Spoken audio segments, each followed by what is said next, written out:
Have you ever seen a green line suddenly appear on your phone screen? That's called a green line, and here are the facts. Fact number 1.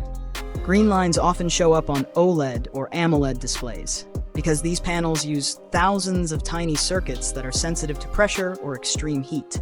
Fact number 2. A green line can appear after your phone is dropped or squeezed, even if the screen doesn't crack.